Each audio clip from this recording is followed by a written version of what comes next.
Usually when I'm on stage, it's just to share music with people, or I might be playing a part in a show.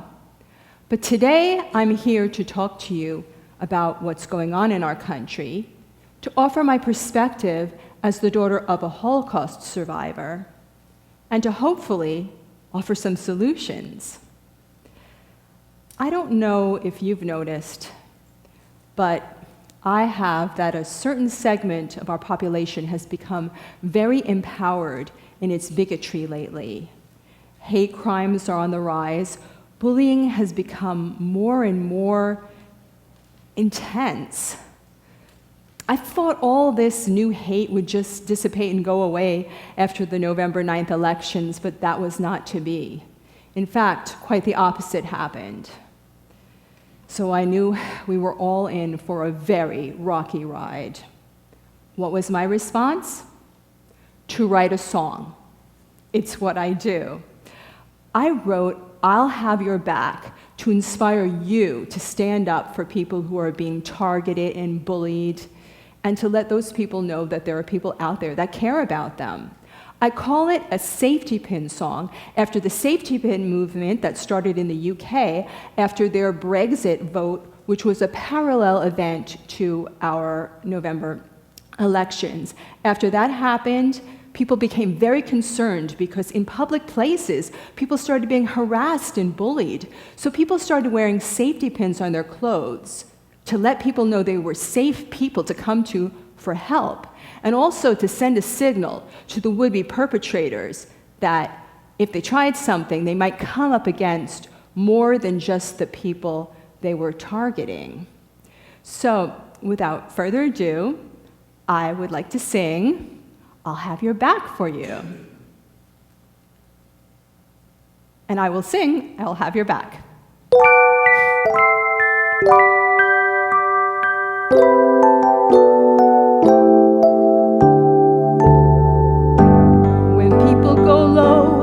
Sometimes it's hard to see the sky. When the rain's coming down, you need some strength just to get by. If you feel afraid, if you feel alone, if you feel that suddenly this place is not your home, I'll have your back. I'm your friend through and through. When the bullies come, they'll have to get through me to get to you. Love can tear a wall down when the bricks are made with hate. I'll have your back. Don't be afraid. I'll have your back. Come take my hand, together we'll stand and we'll stand tall. If we're holding hands, there is no chance that we will fall. If you're feeling lost, listen to my song. You are my family, together we're still strong. I'll have your back. I'm your friend through and through. When the bullies come, they'll have to get through me to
Do you remember your first day of school or your child's first day of school? Those mixtures of feelings, the conflicting emotions of excitement and a little bit of fear of whether you can handle it all, sense of pride of being grown up. Well, my dad was feeling all those things on a morning in 1931 when he got all dressed up in his school clothes, and my grandmother took him by the hand and led him down the tree-lined streets of Berlin, Germany, to the local school. But what they found there was not what they expected. They told my dad and my grandma that they were no longer accepting Jews at the school. So my grandma took my dad by the hand and led him home. That experience had a profound effect on my dad.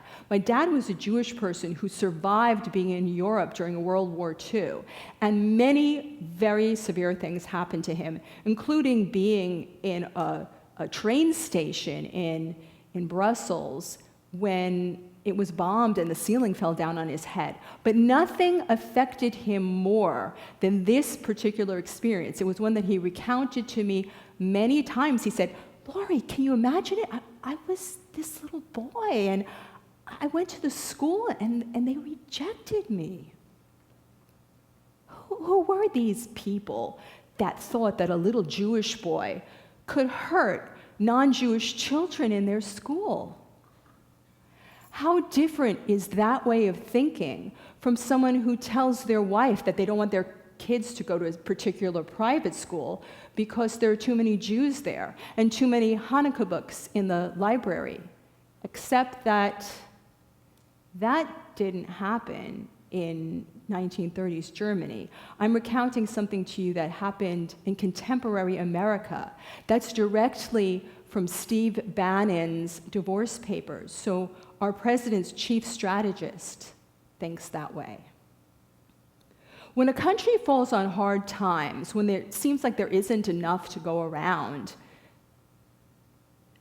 a more established in-group may decide to target less established out-groups and scapegoat them and blame them for the problems, instead of actually finding out what the real solutions to these situations are.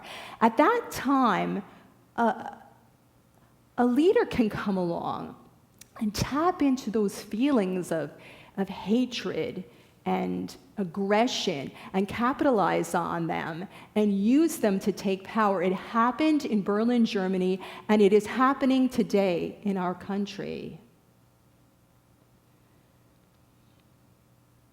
At these times, you can divide a society into three groups of people: the perpetrators, the enablers, and the resistors. The perpetrators are, of course, the government officials that design and implement programs against the targeted people. They could be members of hate groups, and even classroom bullies, like the ones that go to school not 5 miles from here, where a good friend of mine teaches, and the little kids there yell, build the wall, in front of their Mexican-American classmates.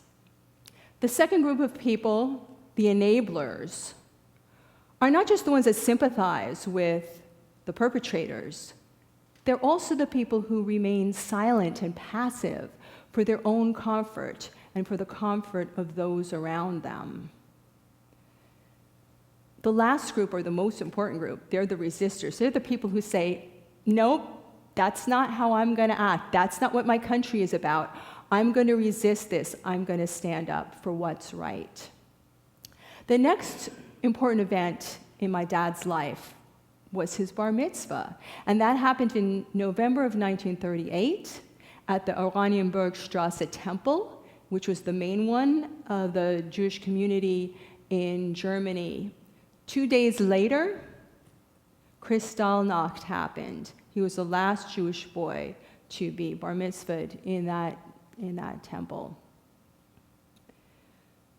My family didn't lose their business on Kristallnacht because it was located on the top floor of the same apartment building where they lived. It was protected by being located there. It was a small raincoat factory where my grandpa and my grandma would sew garments all day sitting next to their workers. One day my grandpa went upstairs to go to work, and one of the employees told him that the business now belonged to him. What had happened was something designed by Hitler called Aryanization. That was the transference of Jewish-owned businesses into non-Jewish hands. So when my grandfather heard this, he went back down the stairs and he announced to the family that they would begin packing to leave, and they were all packed when a second notice came to them. That was one telling them to report to a work camp, for their own protection, of course. This was a concentration camp. So in an act of civil disobedience, my family began the process of escape, which included hiding and going on the run for a number of years. They say that about 25,000 people in the city of Berlin helped Jewish people survive in those times. It's extraordinary that these people risked their lives and their families' lives to do what was right by hiding and helping Jewish people.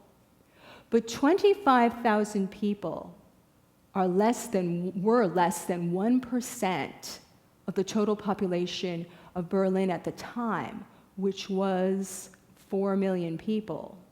What would have happened if 5% or 20% or the majority of people had decided that they were going to stand up for what was right? What would have happened if everybody got letters in the mail telling them to report to concentration camps, decided to run away instead? I think the result would have been quite different. Eventually, my dad made it to Liège, Belgium, where he was hidden in a convent by Catholic nuns. Yes, just like in the musical The Sound of Music. These nuns gave him refuge and shelter when they saw someone on their doorstep needing help.